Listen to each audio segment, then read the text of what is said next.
কথাটা শেষ হওয়ার আগেই দুর্জয়ের কানে তালা লেগে গেল। সে শুধু শুনতে পেল, আর আসার দরকার নেই।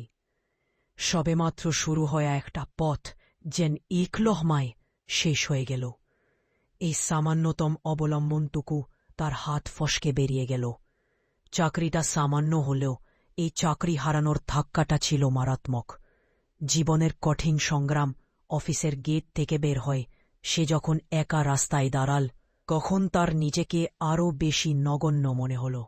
এই সামান্য সময়ের কাজ হারানোর কষ্টটা হয়তো বাইরের কেউ বুঝবে না, কিন্তু তার কাছে এটা ছিল তার শেষ ভরসাটুকু হারানোর মতো। ঘরে ফেরার পর শুরু হল সেই কঠিন পর্ব।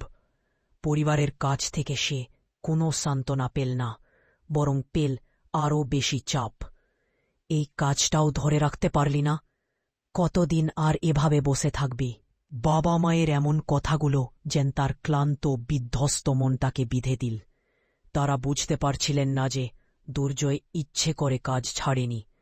তাদের কাছে সে এখন শুধু একজন ব্যর্থ মানুষ। বন্ধুদের সাথে যোগাযোগ করার চেষ্টা করেছিল সে, কিন্তু সবার কাছ থেকে এলো সেই ঠান্ডা নীরবতা।